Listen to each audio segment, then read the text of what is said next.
Hey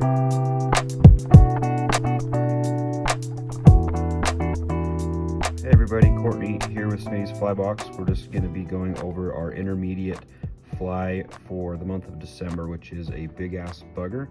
Essentially this is just two woolly buggers tied together here with an articulation wire to connect them. So super fun, articulated pattern to tie, swims really good in the water and fishes really well throughout the year too. So first thing we're going to do is we're going to start with our back hook. That's going to be the smaller size 4 hook that you got in your box. And we're just going to start our thread here behind the eye, and we'll just lay down a base layer of thread. Doesn't have to be pretty. We're just going to wrap back to our tie-in point, which is just right above the barb of our hook. And then we're just going to tie in a piece of Marabou. And again, with our tails on our streamers, I always like to keep these about the length of the hook. So I just do a measurement, and I'll bring my measurement back here to the back end and tie that in at our tie-in point there. And then I just like to wrap down this bulk up the hook shank, just so the body stays consistent in thickness. And we can cut out the excess here. Okay, next we're just going to tie in our flash. This is just 2 strands of crystal flash, just even with the length of the tail. We'll do that on both sides. I just like to fold that over onto the far side, and we can tie it in right against the side of the hook there. Trim those to be even. We have our flash in place. And then next we're going to tie in our white strung hackle. And so we always tie this in at the back of the fly here. So I'm going to tie it in by the tip of the feather. So the top of the feather is facing me. I'll wrap that down just right there against the side of the hook.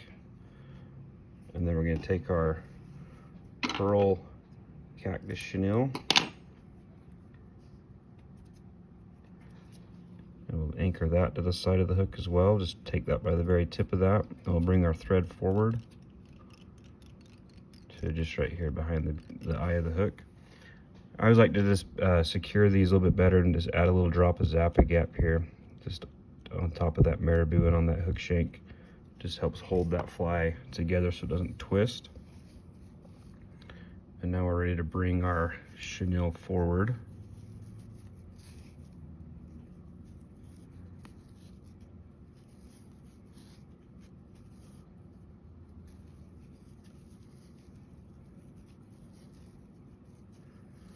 We'll take that chenille all the way to the hook eye.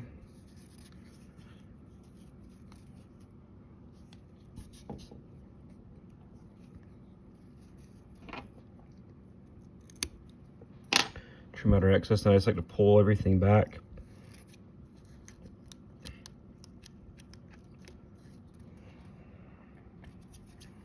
And then we can bring our strung hackle forward. So with the strung hackle, we're just going to spiral wrap this through that chenille.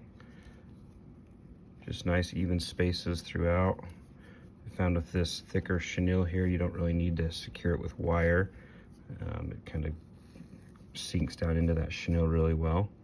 So I'll bring my thread up and over as I hold that feather up towards the light. And then again, brush everything back with my fingers. Anchor that all in place, like so. And then the last step for this back half of the fly is just going to be tying in some rubber legs. So this is our white and black variation rubber legs here, the reptile rubber legs. Let's fold the strand in half and anchor that right to the side of the hook. And then I'll do that on the opposite side as well. And then I'll trim these down to size so they're all the length of the fly here. Then we'll move on to our next, the front portion of the hook. Okay, so now we're going to take our front hook. This is our bigger sized hook here for the front half of the fly. And we're going to start, make sure you have your cone on. Obviously, I've tied several where I forgot to put the cone on, and then you're coneless. So just make sure you have your cone on there. And we're just going to repeat the steps here, but we're going to add our articulation wire first, and then we'll build the body again just like we did on the last fly. Okay, so all I've done here is I've taken that back half of the fly, I've threaded my articulation wire through the eye of the hook, And now I'm just going to take my articulation beads here, and we'll thread those right through that articulation wire. I like to seat those right up against the eye of that back hook. We'll repeat that with one more. Okay, so now we're ready to tie that in. So I have my 2 articulation beads. I like to tie these in so that the articulation wire kind of comes down into the bend a little bit of this front hook. So I'll wrap back just kind of slightly down into the bend a little bit to kind of gets those hooks even. Pull this in just a little bit, right about there. And you can kind of play with this and make it so your articulation wire moves a lot more. I like to have them pretty close together. That way it's just less likely for it to foul. It shouldn't foul with the stiffness of that articulation wire, but sometimes if you make them too long, they'll swim funny or foul up with the front hook when you're casting. So I'll bring my thread forward, tighten that articulation wire down on top of the hook, and then you're going to need a good pair of either some wire cutters or old scissors that you don't mind about ruining, but cut off those ends. We're going to tie that down really good. I don't worry about folding it over. I've never had any of them pull apart on me, so I do always add just a little drop of glue here though. This kind of helps secure that in place better. Okay, so now from here we're just going to repeat our steps from the first back half of the fly. We're going to tie in a little section of Marabou. This section of Marabou, I like to keep this a little bit shorter, so it just covers the gap from the back hook to the front hook. So I'm just going to lay that on top here, and then we'll anchor that right here to the fly. Again, I'm going to tie this Marabou down all the way up the hook shank here. We'll tie in our strung hackle. Again, I do that by the tip, so I'm going to just have that top of the feather facing me. Tie the feather in by the tip, and then our last strand of cactus chenille. Again, I tie that in by the tip so I don't end up adding a bunch of bulk to the back end of the fly. Bring my thread forward to just behind the cone. And now I can start wrapping forward here. So I'll bring this cactus chenille through, just nice tight wraps. They're touching wraps. And you can make this bushier too if you wanted to. By each wrap, you kind of stroke those fibers back and it'll get them to stand up. So there's a couple different looks you can make with that. If you just kind of wrap it how I have been, it will kind of stand up in places, lay down in others.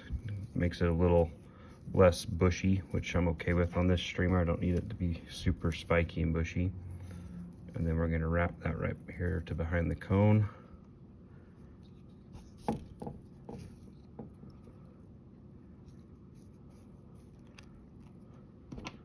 Cut out our excess, and then we're ready to bring our hackle forward.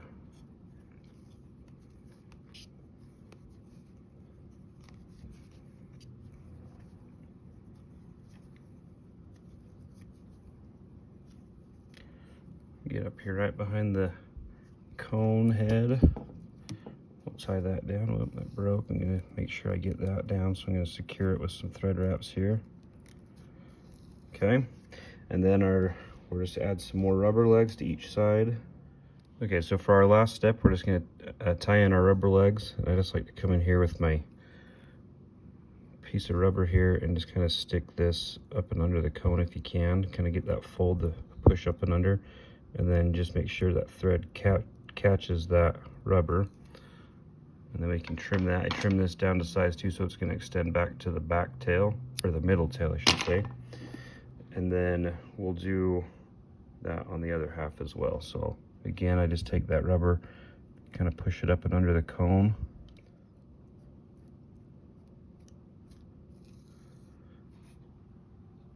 And then we can whip finish. One trick I like to do here is I like to just take a little bit of Zappy Gap and just kind of spread it on my thread. And then just wrap that right behind the cone. Just kind of helps lock all that stuff in right there. And then we can whip finish. And there it is. That is your big ass bugger. So Fun one to tie, really good to fish too, so let us know how you do with it. Don't forget to subscribe to our YouTube channel and follow us on Instagram and Facebook, and let us know how you're doing with this fly. Thanks everyone.